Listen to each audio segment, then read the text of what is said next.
Bora para mais uma questão de trigonometria. A questão diz o seguinte: se um cateto e a hipotenusa de um triângulo retângulo medem A e 3A, respectivamente, então o cosseno do ângulo oposto ao menor lado é.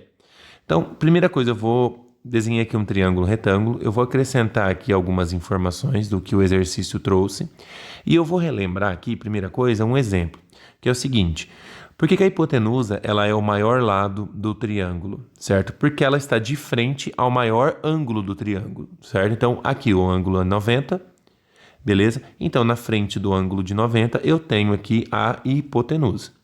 Pensando dessa maneira, olha o que o exercício ele questiona.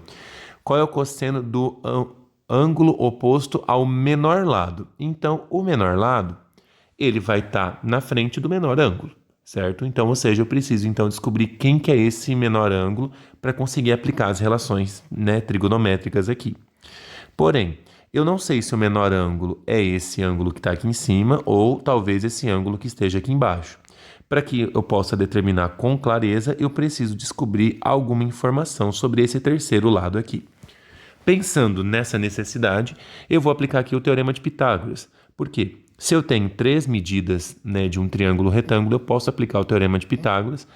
E, como dessas 3 medidas, 2 estão relacionadas com a letra A, então eu consigo uma função de x em A.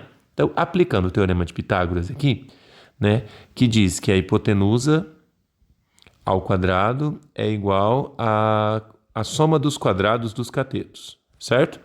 Bom, 3a ao quadrado, né? 3 ao quadrado é 9 e a ao quadrado é a ao quadrado, é igual a ao quadrado mais x ao quadrado, certo? Então, isolando o valor de x, passando o a para cá, então eu vou ter 9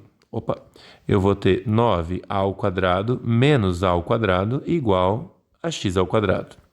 9 tira 1, 8. 8 ao quadrado é igual a x ao quadrado.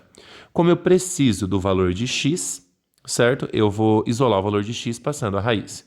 Então, x é igual a raiz quadrada de 8a ao quadrado. Certo? Aqui dá para realizar uma simplificação levando em consideração algumas propriedades. Por quê?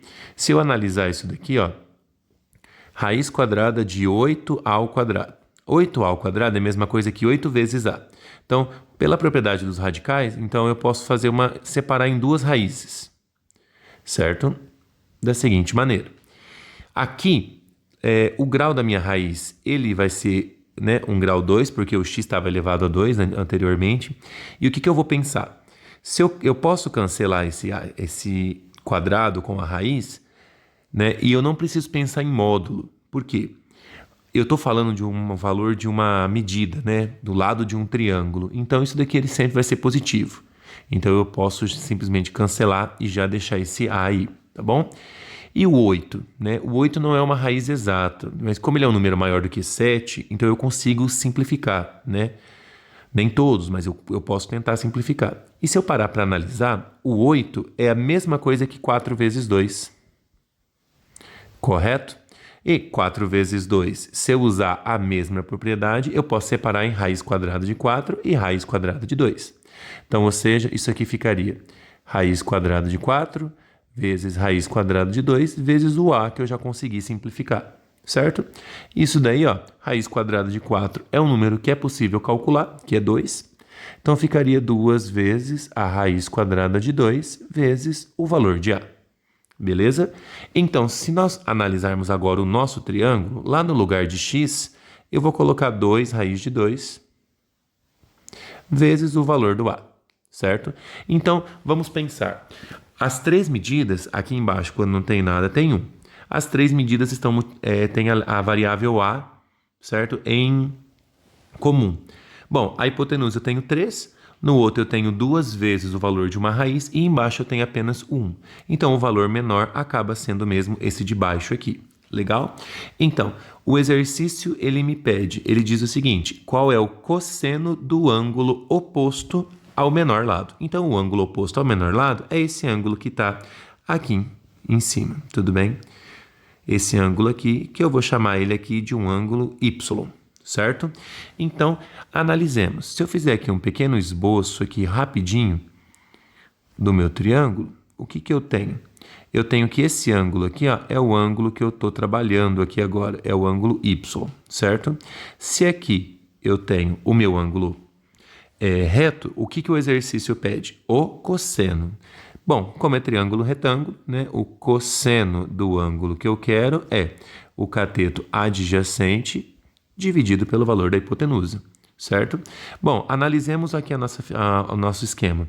Como o ângulo reto está aqui, então aqui nós temos a hipotenusa, que no caso vale 3A. Como nós temos o nosso ângulo Y em destaque ali, o lado que está na frente dele é o cateto oposto, que no caso vale 1A. Consequentemente, o terceiro lado acaba sendo o cateto adjacente, que é 2 raiz de 2A. Então, é só substituir agora na expressão lá em cima. Então, o cosseno desse ângulo que eu quero, ele vai ser o cateto adjacente, que é 2 raiz de 2, sobre a hipotenusa, que é 3A. Certo? Ali, como todos os valores, tanto no numerador quanto no denominador, estão se multiplicando, eu posso cancelar o A. Então, o cosseno do Y, que é o menor ângulo, acaba valendo 2 raiz de 2 sobre 3 aí, que é a alternativa B. Beleza? Então, ou seja, uma questão assim, um pouco mais trabalhosa de fazer, com um conteúdo, certo? Né? Não somente de trigonometria, mas um pouquinho de teorema de Pitágoras aí, mas que dá para desenvolver. Beleza? Qualquer dúvida, deixa aí nos comentários. Se você pensou de uma maneira diferente também, é importante compartilhar. Tá joia? Um abraço e até mais.